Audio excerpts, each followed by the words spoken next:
Prayers and blessings to everyone celebrating the Eucharist with us today, Friday of the first week in ordinary time. We celebrate Liturgy of the Word and the Liturgy of the Eucharist. In the Liturgy of the Word, the first reading, the Jews,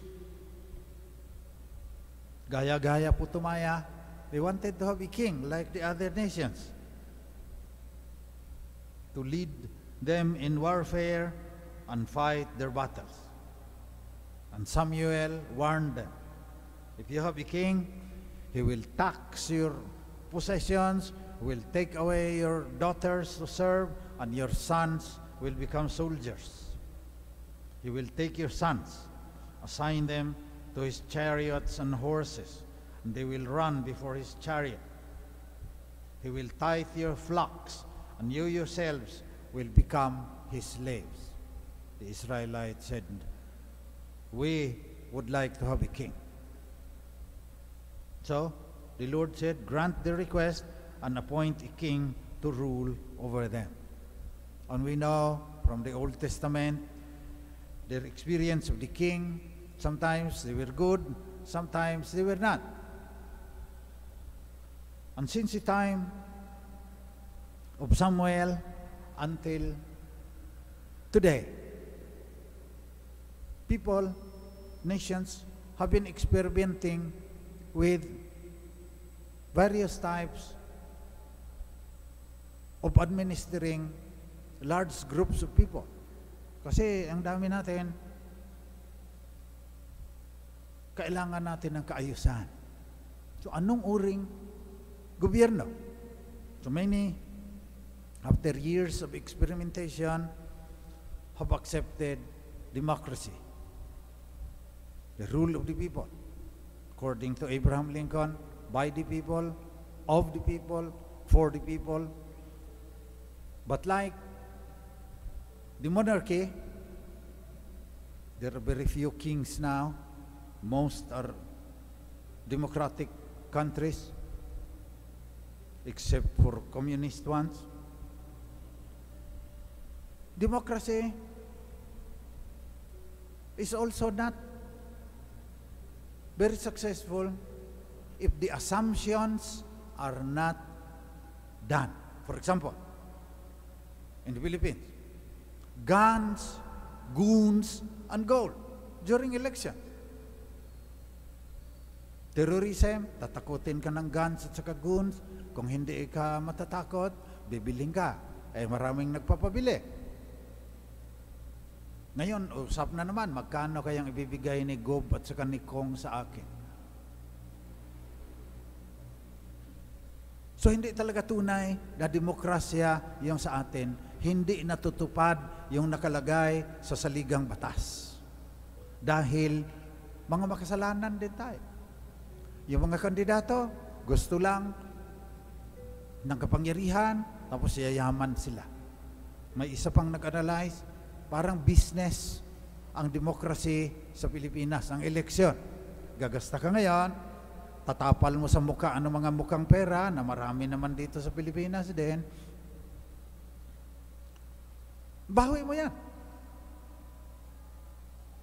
Babawiin mo dahil kabig dito, kabig doon. Pag may gagawin ang DPWH, may 20% ka, ang yaman mo. Bilyonaryo ka. So hindi tunay na demokrasya. Hindi talaga tayo tunay na malaya. Marami pang may pera din. Hindi na totoo yung pinapalabas nila tungkol sa kanilang sarili dahil daan-daang mga trolls. Binabayaran yan. Tapos naglalagay sa social media. Eh yung mga Pilipino naman, karamihan din, hindi nag-check ng fact. Pag nakalagay, totoo na yan. Papost na nila yan hanggang wala na ang katotohanan. Assumption sa demokrasi na kikilalanin ang tunay na pagkatao ng kandidato. Gawin natin yan. Susubukan din natin. Pero papalik-balik kong sinasabi, nakagaya ng kasaysayan ng Israel. Kung mabait yung hari, maganda ang pamamalakad. Kung masama siya, kagaya ni Herod, gusto lang manatili sa posisyon, papatayin kahit mga sanggol nung panahon na pinanganak ang ating Panginoon, wala ding mangyayari. Nahihirapan ang mga tao. Kaya ngayon, we are faced again with elections. Tambak na naman ang mga troll dahil yumayaman yan eh. Pinagbibili ang sarili nilang integridad. Ito, bayaran mo, mag-canva ka doon, at saka mag-photoshop ka dito, baliktarin mo yung sinasabi ng para sa kabilang kandidato para lalabas yan na masama.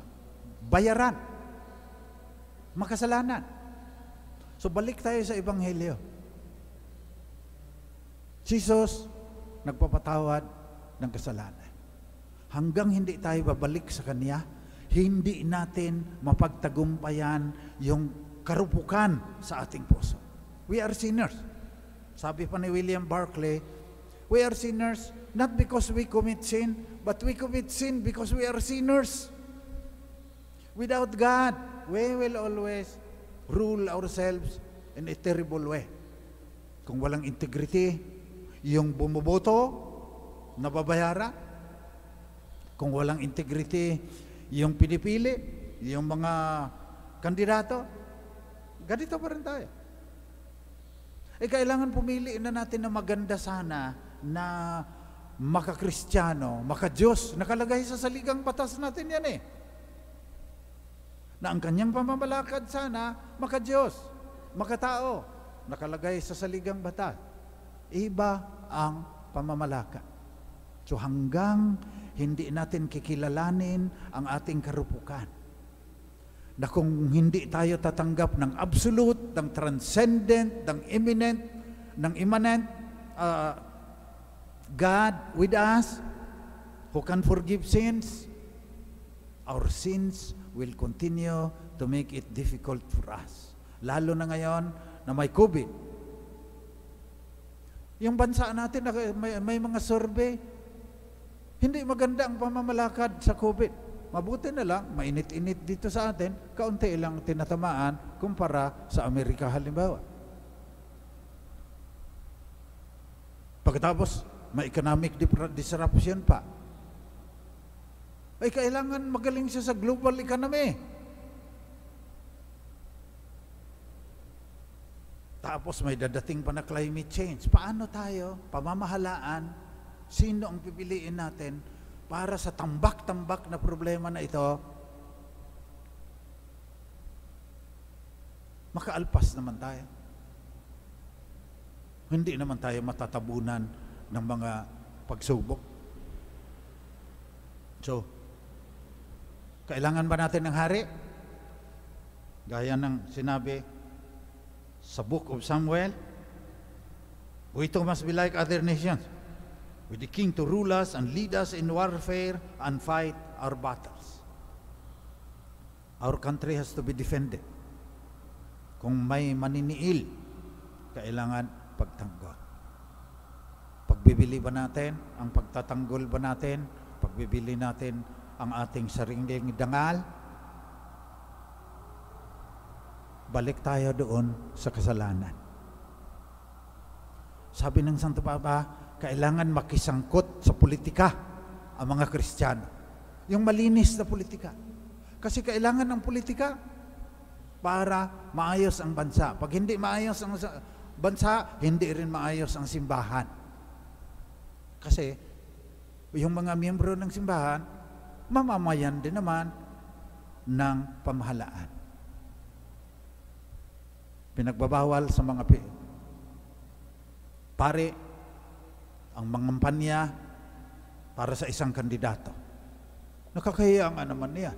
Inordinahan ka na pare para ipahayag ang salita ng Diyos, pagkatapos gagamitin mo para ka rin na ring troll niya. The pulpit is not yours to do as you please. You have been ordained to preach the Word of God. Kaya mga pare, dapat yung morality ng elections, yung mga panukala, the principles on how to vote well, kailangan sasabihin nila yan in the light of Catholic social doctrine. So as we celebrate Friday, Eucharist, first week in ordinary time, let us think about our responsibilities. Huwag nating ipagbili yung ating kinabukasan sa ilang daang piso. Pinagtatawanan lang tayo niyan. Eleksyon na naman. Nako. May pera na naman tayong pambili ng boto. Ang baba ng pagtingin nila sa mga botante. Nag-imbento pa nga ng baril na pag binaril, sasalampak yung limpak-limpak na salapi sa mukha mo. Bakit? Ang pagtingin nila, gagaya ng mga kalapating mababa ang lipat, nagpapabili ng katawan, ikaw nagbibili din ng boto mo kasi wala kang dangal, wala kang integridad, wala kang pagpapahalaga sa sarili mo at sa kinabukasan ng buong bansa. Kailangan mong mapatawad ni Jesus para mamuhay ka ng ayon sa iyong dangal, para karapat-dapat ka na tawagin na Kristiyano at Katoliko. Hilingin natin ngayon sa misang ito that we can hear the Lord say, "Child, your sins are forgiven." And then we can face elections, the future, all the problems in our society with hope and love and courage.